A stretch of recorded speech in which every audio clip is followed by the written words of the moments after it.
Some of you don't want to lose your offense. You don't want to lose the hatred that you have for someone else. You don't want to let it go. We're going to talk a little bit about letting go today. Because, see, some of your prayers is blocked because you're not willing to release.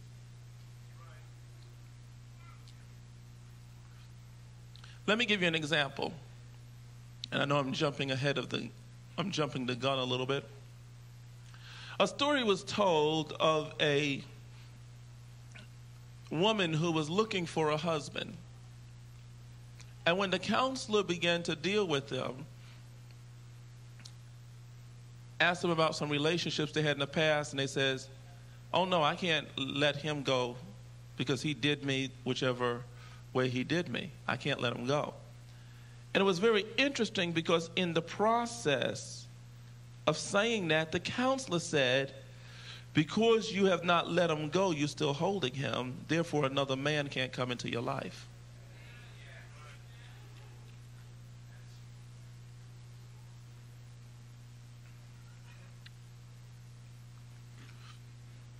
Touch your neighbor and say, who are you holding on to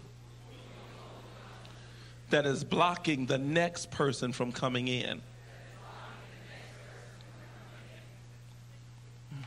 The mothers over here are conversating. Are y'all getting together, all those that y'all have held on to? Mother Myers and Mother Jordan was here dialoguing here.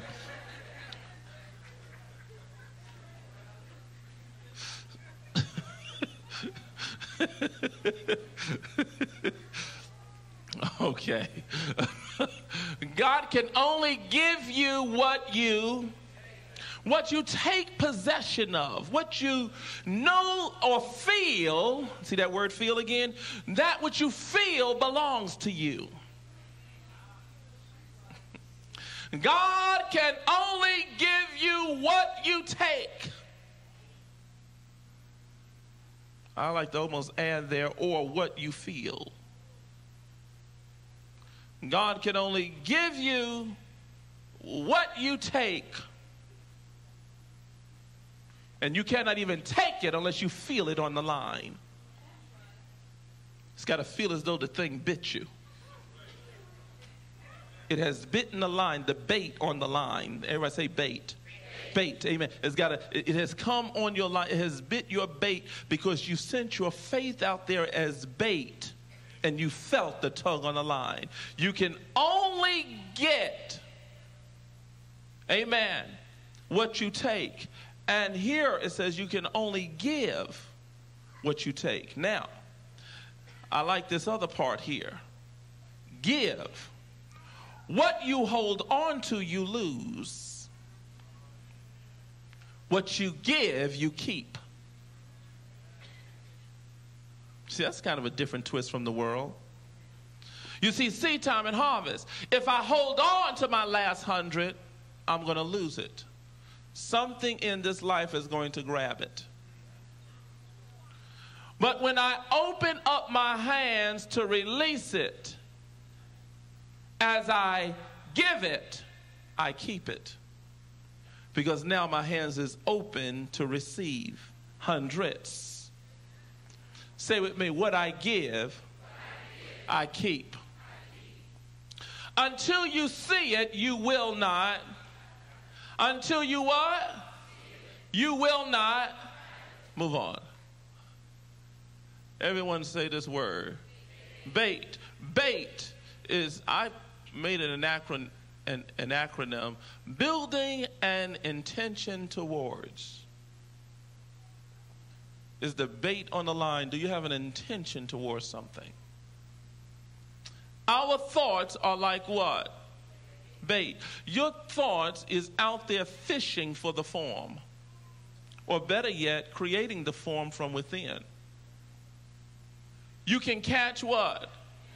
Now that's the truth.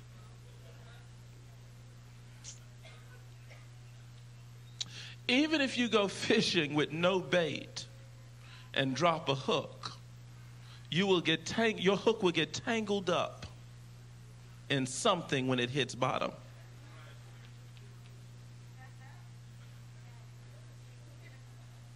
See, that's when you don't have an intention. And some of you don't have no bait on your line. You're just out there saying whatever comes. You know, I hear some people say, you say, what kind of job you want? Well, whatever. Mm-hmm. I would never leave my destiny up to a whatever. I want to give my whatever some direction. Amen. How do you feel about something? I'm going to be specific on my feelings because my feelings know how to get what I am fishing for. You must vary the kind of bait you what? All fishes don't swim in the same waters. You don't use the same bait for the same kinds of fish. The more valuable the fish, the more valuable the bait. Amen. What are you welcoming into your what? Experience. Let's move on. Prayer. Now, we've been dealing with some areas about prayer. Now, the Bible tells us that man ought to always pray and not what? Faint. The Bible also tells us in 1 Thessalonians, it says, pray without ceasing. Now we're going to touch on some things about prayer right now that's going to send you in orbit for a moment. Prayer is a process of thinking a what? Can I tell you that prayer is thought? And thought is prayer. Prayer is, in some respects, every thought is a what? Every thought you are praying. Every time you think, that is a prayer that is going up to a father. Either the father of truth or the father of lies.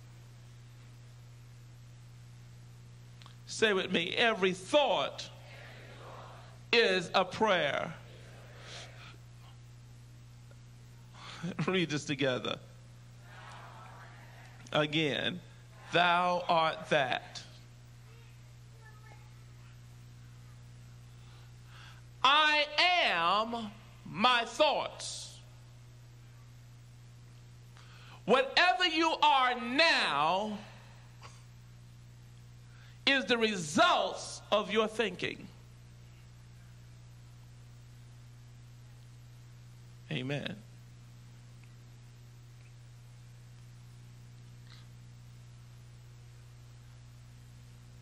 The presence of God sustains me. Now, we're going to be dealing with this area of prayer for a minute because I want you to understand some things about prayer that's going to help you out.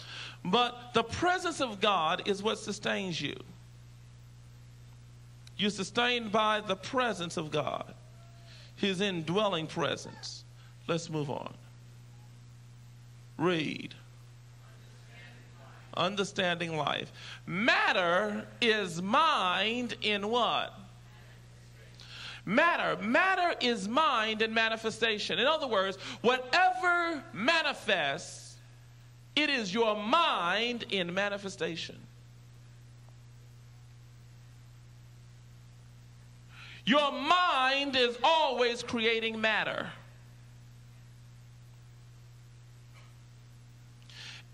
This room was created by someone's mind. These stairs was the creation of someone's mind. You're wearing someone's mind. You're wearing someone's thought. Thoughts are things. This here was a thought. Everything around you is a thought. What kind of thoughts are you leaving behind? Body is a reflection of the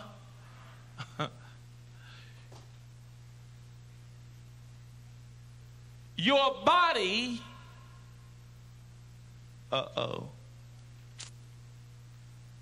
is a manifestation of mind. Now fasten your seatbelt. How did I get the kind of body I got before I got here?